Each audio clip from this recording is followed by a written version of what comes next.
We are now on the final sort of episode on this series of Adhkar al-Subah wal Masa. Now we will be coming back to it because there's many more du'as that we can be making in the morning and in the evening, but we have covered quite a bulk, and so today we're going to be spending our last video on it before we move on to Adhkar al-Nawm and the different forms of Adhkar we are supposed to be saying before we go to sleep or after Salatul Isha. And so again, as a quick recap, we have been over what Rasulullah sallallahu alaihi wasallam. Did you raise your hands? Or? No. Oh, okay. So Rasulullah sallallahu alaihi wasallam, I think I put you on the spot, inshallah. When he used to finish his salah in the morning, he used to say, raḍītu billahi rabba wa bil islami deena wa bi Muhammadin sallallahu alaihi wasallam nabiyya, 3 times. And again, we've been over the importance and the understanding of it and also the rewards of it. Of them is that the person who says it 3 times, he is, Jannah, it becomes his due. And on Yawm al-Qiyamah, Allah will make him happy. Allah will make it a duty upon himself to make that person happy. And Rasulullah sallallahu alaihi wasallam will take him by the hand into Jannah. May Allah grant us all Jannatul Firdaus. We've also been over saying Hasbi Allah up until the end 7 times. And also the dua of fulfilling your obligation of thanking Allah that morning or that evening. The dua that you say that frees you from Jahannam. And also a dua where you ask Allah to bless your day or your night. Also Sayyidul Istighfar. And we've also been over the dua to rectify all of your affairs and to entrust all of your matters to Allah. Ya Hayyu Ya Qayyum bi rahmatika astaghith aslih li sha'ni kullah wa la takilni ila nafsi tarfata ayn. We've also been over the different du'as where you ask Allah for afiyah. And last week we went over protection from harm. Bismillahi alladhi la yadurru ma'asmihi shay'un fil ardi wa la fis sama'i wa huwa as-sami'ul 'alim. Today we'll go over another du'a. And this du'a, it was taught to Abū Bakr Ṣiddīq radiyallahu anhu.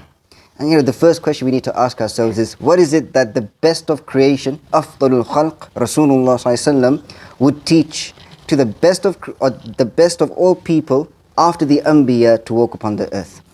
That dua in itself would be something special. But before we get to the dua, again we need to go over some understanding. And that is, the human today, we are surrounded by all types of fitna. And again, we can break fitna down into 2 things. You have the shubuhat and the shahawat. Shahawat is evil desires. Shubuhat is doubts and corrupted thinking, su'ul dhan, evil thinking, or looking at the world and, with a flawed perspective, so to say. And these 2 types of fitna, they lead to the corruption of the heart. They lead, which therefore leads to the corruption of intentions. And with corrupt intentions, you have corrupted actions. And so everything about that person can become corrupted if they are not seeking protection in Allah from all the different types of evils that we see around us. And so this dua is narrated that قال Abū Bakr يا رسول الله مرني بشيء أقوله إذا أصبحت وإذا أمسيت. That, O Rasulullah sallallahu alaihi wasallam, teach me something that I can say in the morning and in the evening. And so Rasulullah sallallahu alaihi wasallam, he responded saying, قل, say, اللهم عالم الغيب والشهادة فاطر السماوات والأرض رب كل شيء ومليكه أشهد أن لا إله إلا أنت أعوذ بك من شر نفسي ومن شر الشيطان وشركه. And this is in one narration. In another narration, there's a little bit more that you can add. However, let's go over the meaning. So you're saying, Allahumma a'alim al-ghaybi wa shahada. That, oh Allah, knower of the unseen and the seen. The very first thing, again, whenever you make dua, you begin with tawheed. You are recognizing that Allah, He sees you at all times. When you're alone behind closed doors, Allah, He's seeing you and He knows exactly what you're doing. And when you're in public, Allah, He sees you and He knows what you are doing. فَاطِرَ السَّمَاوَاتِ وَالْأَرْضِ. The originator of the heavens and the earth and the Lord of all things. رَبَّ كُلِّ شَيْءٍ وَمَلِيكَ. Malika comes from the word Malik or Malik, the king or the sovereign of all things. Ashhadu an la ilaha illa ant. I bear witness that there is none worthy of worship except you. Again, this is a form of tawassul. You're asking Allah by the virtue that you are proclaiming La ilaha illallah. Which means that that dua therefore becomes worthy of being responded to. And you say, A'udhu bika min sharri nafsi. I seek refuge in you, O Allah, from the evil of my own soul. Again, what is the evil of our own soul?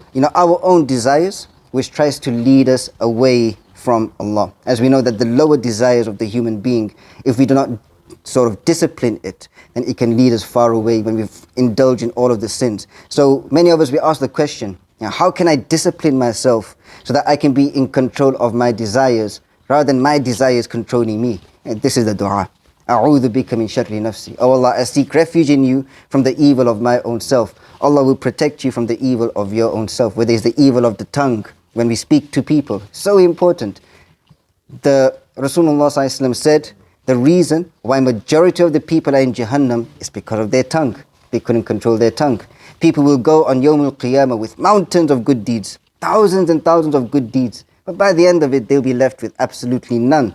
Why? Because they would swear at people. So one by one, all of their good deeds will be taken away. You're asking Allah to protect you from that. أعوذ بك من شر نفسي. That includes your tongue. It includes your hearing and your sight, and everything to do with yourself and your faculties that you could commit evil with. And the second one, أعوذ بك من شر نفسي ومن شر الشيطان, from the evil of Shayṭān وشركه, and the shirk that he calls you to. So this includes riya, showing off. Or if you take the physical shirk, which is worshipping idols or worshipping other than Allah, or associating partnership with Allah, or the shirk of desire. So أَفَرَأَيْتَ مَنِ اتَّخَذَ إِلَهَهُ هَوَى. Have you seen the one who took his own hawa as his Lord? What is it by the hawa? We're talking about love for this dunya, love for wealth, حُبُّ الْمَاء, love for wealth or love for fame, just attention seeking, for example. All these desires that the human wants, it can, if we indulge in it too much, it can become our Lord. May Allah protect us from that. And in this case, you're asking Allah to protect you from that. You're also asking Allah to protect you from the waswas of Shayṭān. وَمِن شَرِّ الشَّيْطَانِ, the evil of Shayṭān is the waswas, that he tries to whisper to you, where you have no peace of mind. This is also protection from many different forms of mental illnesses that we see today. Many of the mental illnesses that we see today, it can be coming from a different thing, but many of them, it also comes from the waswas of Shayṭān. Certain things like some forms of OCD, it can also be just the waswas of Shayṭān. You're asking Allah to protect you from this, and also from contemporary forms of shirk. What is the contemporary forms of shirk? This can be called, is going towards the legislative side. So the isms that you have, the secularism or the nationalism or culturalism or tribalism and all these other isms that we get today. If you look at it, nationalism, the disease of nationalism is what broke down the Caliphate in the first place. When nationalism started spreading across the world, that's when they started attacking the Caliphate. And when it entered the Caliphate itself, that's when it broke, that's when it was destroyed. So it's such a severe thing, as we can see. May Allah protect us from that. You're asking Allah to protect you from all forms of shirk. And subhanAllah, even when we're coming, and we'll finish on this note, we stand for salah. It's very easy for sometimes riya to enter our hearts. You say this every morning and every evening. You're asking Allah to protect you from that also, to protect you from minor forms of shirk also. May Allah grant us all the ability to implement this in our lives. And that brings us to the end of it. Again, most likely from next week, like we mentioned, we're going to start going over Adhkarun Nawm. And thereafter, we'll come back to this, or we'll start on other topics also. We'll keep it over there.